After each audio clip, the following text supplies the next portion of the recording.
Do you remember this clip? I don't want a Black History Month. Black history is American history. How are we going to get rid of racism? Stop talking about it. I'm going to stop calling you a white man. Yeah.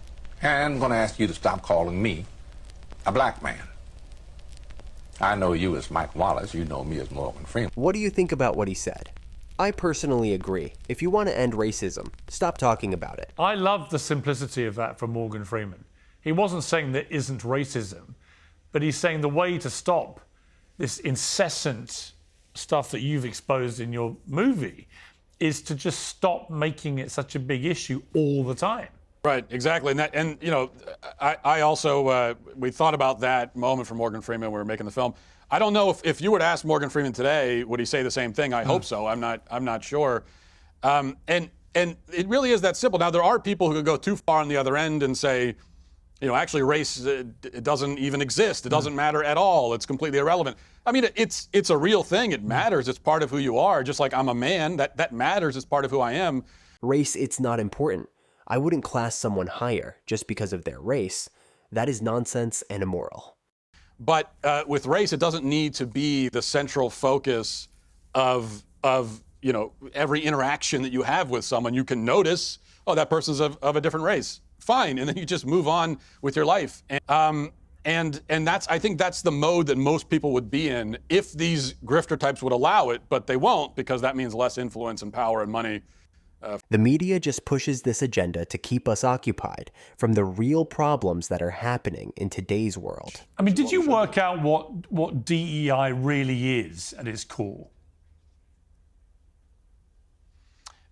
Yeah, well, it's left-wing racial ideology, and this is its latest manifestation. When DEI goes away, because it's being kind of, it has a negative connotation, that term, to most people now, which is good. But the people pushing it aren't going to stop. They're going to repackage it. Left-wing racial ideology, and that is really simple. It really is just the belief that whiteness is inherently evil, inherently racist. It's the cause of all of society's ills, and they're the oppressors. Everyone else is the oppressed, and that's the basic core idea of this thing. And everything just kind of recycles and revolves around that basic core idea. You interview Wilfred Riley, the author of Hate Crime Hoax. Now, he's an African-American man himself. He says that the epidemic of hate crimes is pretty well made up, and he uses examples of Jesse Smollett, the Covington Catholic school stories, and so on.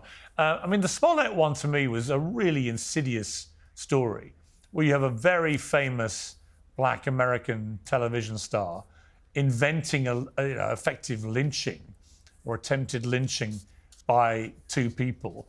And it turned out he'd fabricated the entire thing, paid them to do it, to portray himself as a victim of racism. Exactly, and it as many people point out that, well, you know, if racism is really as prevalent as these people say, then you shouldn't have to go and invent a hate crime. You know, if you're let's say a non-white person, and for some reason you want to be the victim of a hate crime, you would think that it'd be very easy to just walk outside and someone will commit a hate crime against you.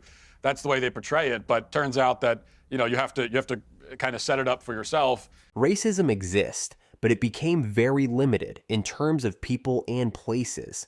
You would have to really search for racism to find any, or just be really unlucky and be wrong time, wrong place. And, you know, I mean, really, this is why, in my opinion, the whole category of hate crimes legally shouldn't exist. I mean, the things we call hate crimes should be, like, if you beat somebody up, that's a crime. But trying to separate this particular category and treat it as this special thing, I think, is a bit absurd. And it ends up being used in a really arbitrary and ironically, I think, kind of racist and race-biased way. One of the most ridiculous phrases, I think, of modern times is unconscious bias.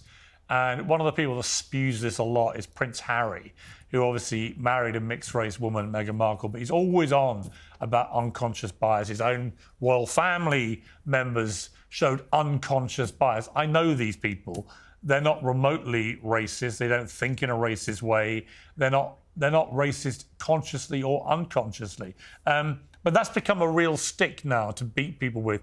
Even when you try your utmost to display to people that obviously you're not remotely racist. You don't judge people adversely because of their skin color, ethnicity, or anything else, that you're still basically guilty. And there's no real way of proving you're not. According to the rules of unconscious bias, because it's unconscious, you're biased.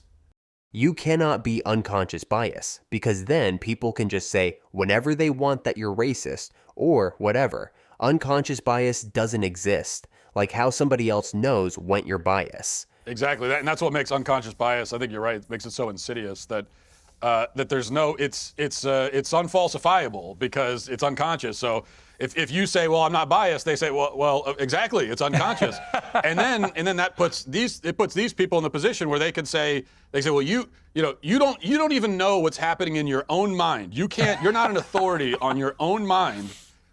I'm the authority, and I will tell you what is happening in your mind." And once you give them that power to literally read your mind, then it's like they have everything. It's completely insane. How have we got to this place? Bill, I think it goes back to these grifters. Now, it's not entirely them, but I think you've got people who have discovered a lot of influence and power in keeping the kind of racial strife and division and all of that resentment, and money. Suspicion, and money. There's a lot of money. There's a lot of money to be made in that.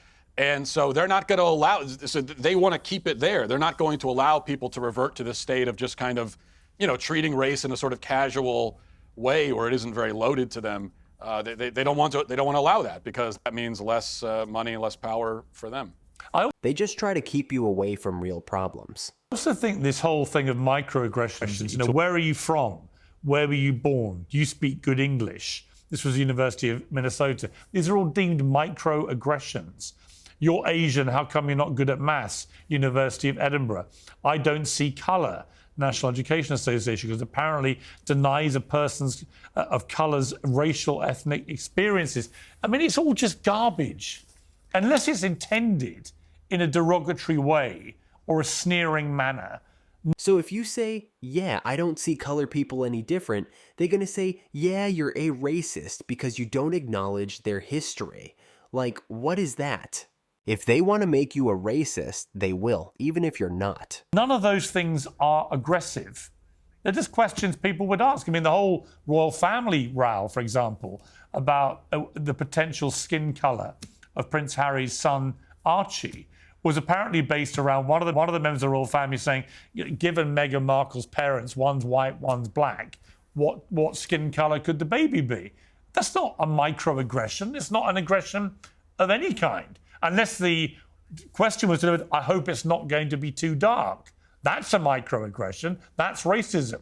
But to simply say, by the way, given the parents are different colours, what colour might the baby... What's wrong with that? Why wouldn't every family in that position ask that question? Right. I mean, a lot of this stuff, asking someone where they're from, as you pointed out, is just... That's just showing an interest in someone, that's being polite. Right. But part of this is that it's a damned if you do, damned if you don't. They set it up so it's a lose-lose, because with many of these so-called microaggressions, well, if you do the thing, you're racist, you're microaggressive. But if you don't do it, you could also be racist, because if you don't recognize that someone's from a different culture and you don't acknowledge it at all, well, now you've otherized them, you've excluded them. You've made them feel like they don't exist or something. You haven't affirmed their existence. You haven't taken an interest in their culture. That could also be racist. Really, it just depends on that person. It's like, how do they perceive it?